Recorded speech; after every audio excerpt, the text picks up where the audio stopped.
Tanghali guys. Ngayon guys ay magbigay pa tayo ng asula sa ating second batch na alagang itik guys. Hindi pa tayo halo ng darak at saka saging, kundi puro asula pa natin guys sa ating second batch na alagang itik. So try natin sila guys yung magkakain ng asula. Kumbaga guys, pinapraktisan sila na kumain ng organic tulad ng asula. Kasi ang asula guys ay mayaman ba ito sa protina guys. Yan guys, katapos na po natin ng pakain ng ating first batch na itik. Yan po sila, ang laki na po, talagang binabawi nila. Sana guys makabawi tayo sa ating alagang itik para mas mabayar natin yung mga gastusin guys. Mabawi na natin guys. Na po tayo guys sa skin basak na guys na itik.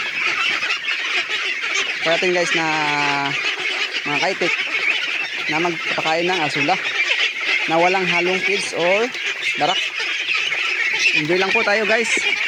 Yan guys, ilagay pa ito guys sa kanilang inuman. May tubig po guys. Yan guys oh. O diba guys, ang lakas lang kumain ng asula. Yan guys oh. Yan sabi ko sa inyo guys, dapat ay magtanim kayo ng asula. Yan. O diba mga idol, ang lakas kumain ng ating alagang itik, ng asula. Kaya mag-expand pa po tayo ng asula para sa ating alagang itik. Yan.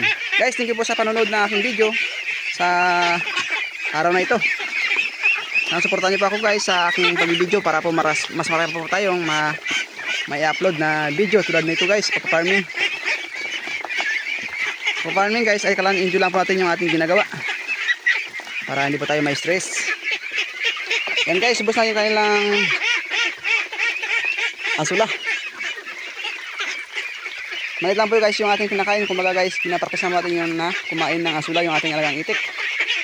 Pero guys, picture naman po guys. Kung nakita nyo naman po, diba, ang lakas ng kumain ng asula.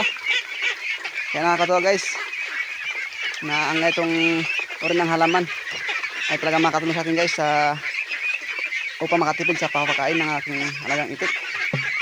Guys, thank you sa panonood ng aking video. Guys, kung nagustuhan niyo po yung aking video ay pakisupport rin pa ako guys sa aking YouTube channel sa Pungs TV po yung aking YouTube channel. Sana po supportan niyo po ako doon. Pati rin po yung aking feeds, personal feeds po yung Romel Masal po. Thank you guys sa panonood. God bless po sa lahat.